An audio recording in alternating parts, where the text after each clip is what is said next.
Всем привет! В сегодняшнем видеоролике я вам покажу, на мой взгляд, очень красивый немецкий автомобиль, и мы рассмотрим двухдверный кабриолет Audi 920, который копирует прототип 1939 года выпуска.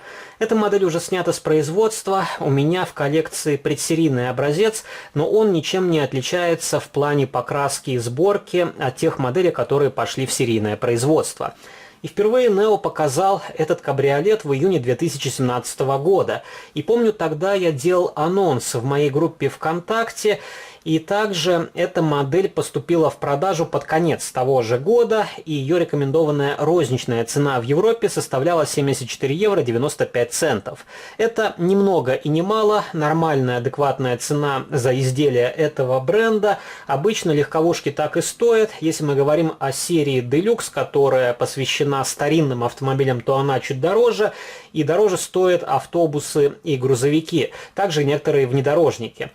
И у этой модели есть ряд технических решений, которые мне не очень нравятся за эту цену. И как-то давно я уже говорил, что NIO пошел по пути упрощения своих масштабных копий.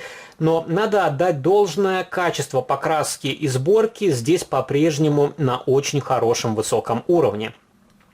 И что касается данной масштабной копии, то она пока что представлена только в одном варианте окраски, хотя у NIO были планы сделать еще автомобиль с поднятым верхом в другой схеме окраски. Но пока что модель не пошла в серию. Здесь коробка стандартного размера, она ничем не отличается от других упаковок у этого производителя. Картонка оформлена в светло-голубом цвете, есть логотип производителя.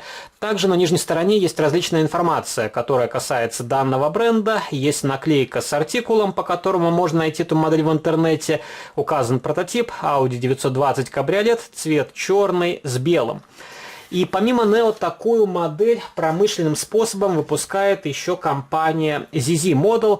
У них немножко отличаются автомобили от варианта NIO. Во-первых, там машины представлены в одном цвете. И второе, это то, что у одной модели присутствуют поднятые оконные рамки, и у второго автомобиля поднят мягкий верх. Здесь полностью открытый вариант со сложенным тентом. Как раз вы можете посмотреть, как покрашена и собрана эта модель, и в краске не наблюдается мусора, также очень хорошо видна граница разделения двух разных цветов, также отлично просматривается расшивка, и покраска у NIO всегда была сильной стороной, и многим премиальным брендам стоит поучиться у этого производителя, как нужно красить свои масштабные копии. Но если вы посмотрите на дверные ручки, они просто обозначены серебристой краской. Издалека они смотрятся вполне нормально, но при более детальном рассмотрении, конечно, за эту цену хотелось бы видеть больше различных мелких навесных деталей. То же самое касается и дверных ручек, и ручек стеклоподъемников на обшивке дверей. Здесь их даже не удосужились обозначить серебристой краской. Салон покрашен в черный цвет, коричневой краской обозначены деревянные вставки. Также хорошо сделана панель приборов. Здесь наклеили маленькие декали с циферблатами, также кнопочки, ручечки. Присутствует рукоятка переключения коробки передач, и также на полу проглядываются педали. Газ, тормоз и педаль сцепления. Хорошо проработано рулевое колесо, окрашены спицы в серебристый цвет. И в целом здесь довольно хорошая детализация сложенного тента, но вот сам механизм подъема здесь отлит единым целым с тентом, и металлические детали просто обозначили серебристой краской. На многих предыдущих моделях этого бренда эти узлы сделаны или из фототравления, или в виде отдельной детали. Также хорошо проработаны колесные диски. Сам диск окрашен в цвет корпуса автомобиля, а колпак покрасили серебристой краской с мелким зерном. И издалека такая краска выглядит, как будто это хром, но, конечно, эти детали тоже упрощены. Обычно на ранних моделях от NIO все те элементы, которые здесь просто обозначены серебрянкой, были в хроме. И это еще один наглядный пример удешевления производства.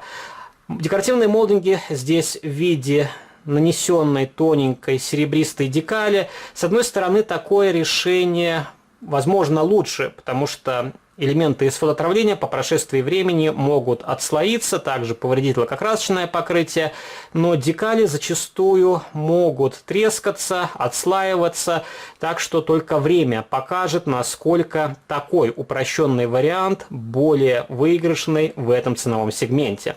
Также здесь присутствуют небольшие шильдики на передних крыльях, решетки вентиляции в виде элемента из декали. Хорошо смотрится светотехника, и Neo на последних моделях улучшил фары ближнего света. Если вы вспомните ранние модели этого бренда, то там были мутноватые фары желтоватого оттенка, а здесь уже очень хорошая прозрачная линза, на ней присутствует рассеиватель и также проглядывается небольшая лампочка. Если посмотреть на бампера, то они тоже окрашены серебристой краской, не хватает номерных знаков, тоже у меня вопрос. Раньше Neo на каждую модель делал свой собственный регистрационный номерной знак. Здесь почему-то этих элементов нет.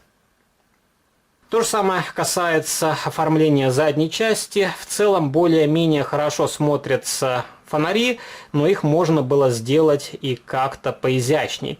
И на крышке багажника ручки открытия сделаны из элементов из фотоотравления. Также присутствует выхлопная труба и черной краской обозначили концевик. И давайте я откручу эту модель от подставки, покажу, как она проработана снизу, хотя там особо не на что смотреть, потому что на большинстве изделий из полимера, это не только касается продукции Neo Scale Models, вместо проработки вы увидите плоскую черную планочку. И особо смысла нету делать хорошую проработку нижней части автомобиля на этих изделиях, потому что их обычно никто не откручивает от подставки, и они стоят в закрытых боксах. Ну, вот так выглядит нижняя часть. Как видите, очень условно изображена задняя балка, передний мост, также часть двигателя, и можно посмотреть, как здесь сделан глушитель.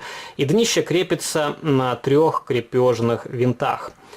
И для сравнения вам покажу еще одну модель от Neo, только из серии Deluxe. Это Mercedes-Benz Type 290, который копирует прототип 1936 года выпуска.